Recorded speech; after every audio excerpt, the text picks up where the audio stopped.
Okay, so to get our plants for tortoises, the first thing we need to do is take some cuttings, which is not always straightforward with a big spiky thing, so bear with me.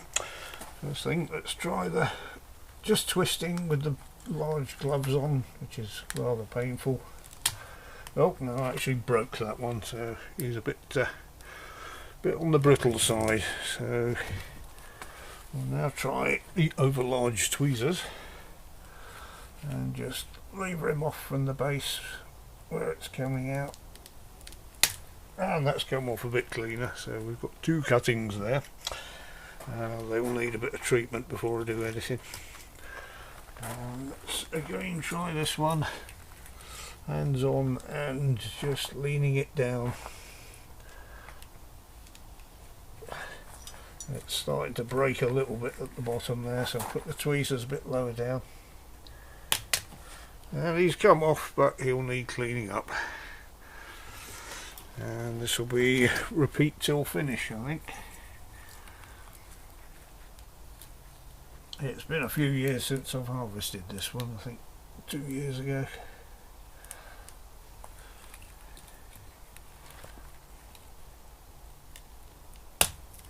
And I think what I'll do, I'm going to pause there.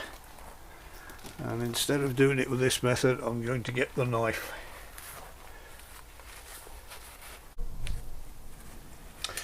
Okay, so not the machete in this case, but just my gardening knife. You shall try again.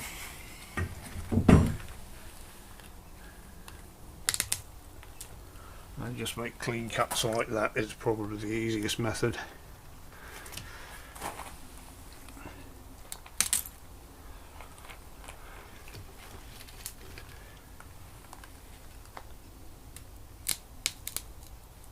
I know this looks a bit brutal, but this has been clear cut before and it recovered very quickly. So I fully expect to see new growth on this of about 6 to 9 inches by the end of the year. Maybe even more if I give it a feed, which I haven't done with this one before because it's so vigorous. I've not really wanted to feed it on account of only having a single story cactus house. It'd be nice if we had one the size of a Kew palm house, but there we go. And these should put out extra branches where they're cut. And this will be the last one. There. And what we'll do next, which I'll do off camera, is treat all these cuts with sulphur.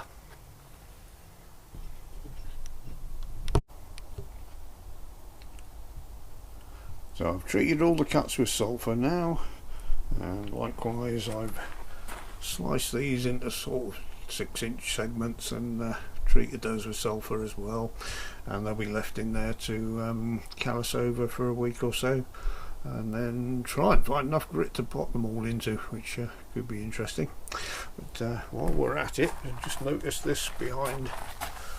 This was a cutting that didn't get planted last year, it's just been knocking about, and he ended up behind. There's no roots on it, he's still growing, and I'm sure if I leave him there long enough he'll probably root himself. But I can't remember why I didn't plant that, there must have been a reason. But they're very resilient plants. So there, and I'll carry on this when I've potted them all up and picked the others, the Opuntia quimilos too.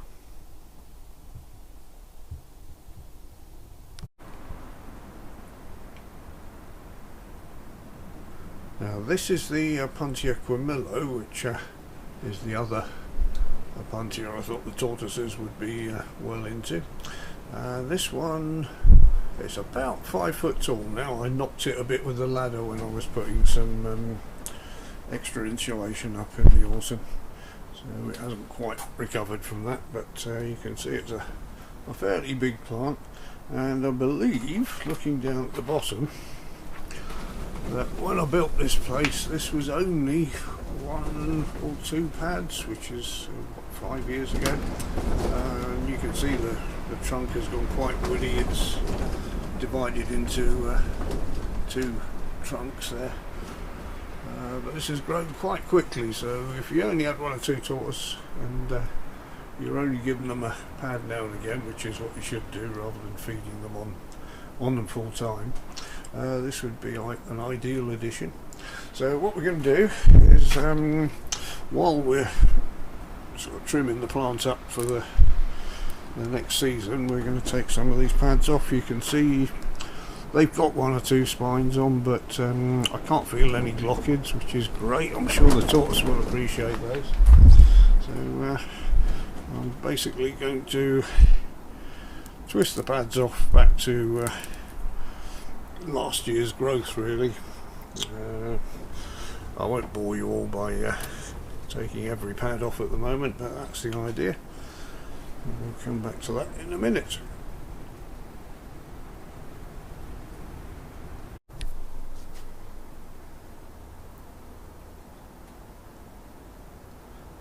These have been left for a good month now to callus over, so now we're just going to pop them into some grit.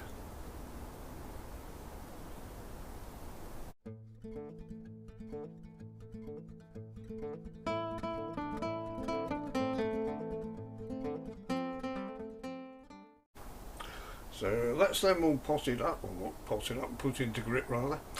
I've put a date label on each of these, so I know exactly when I've done them. I should put them somewhere safe and quiet, and I won't water them because they haven't got any roots. If you water them, they'll just rot. So that's the whole idea of the gravel. When they get hungry and thirsty, they'll put some roots out and they'll look for nutrient and water. So that's when we'll give them a tug to try them out. You'll soon find out if it's got root resistance. I expect months, 2 months or something like that, before they put roots out. Just to show you, this is one I put in about November. As I said, I didn't put a date label on this, so I'm just guessing. That feels like it's got resistance already, so I haven't tried this yet. We're doing this live on the camera, so to speak. So I'm going to try this to see whether it's got roots. I'm pretty sure it has. So hold it over there, put it up. Oh yeah, look, that had no roots at all when I put it in, and as you can see there, I think that was November. It's now December, January, February, March, so it's not that long, and that's pretty good for over winter, although it has been in the warm, so I wouldn't expect it if it had gone to sleep. So I'll pop that one up later, and we'll come back and have a look at the rest of these when they're ready to pot up. So thank you very much for watching, everyone, and I hope your tortoise enjoy these cacti.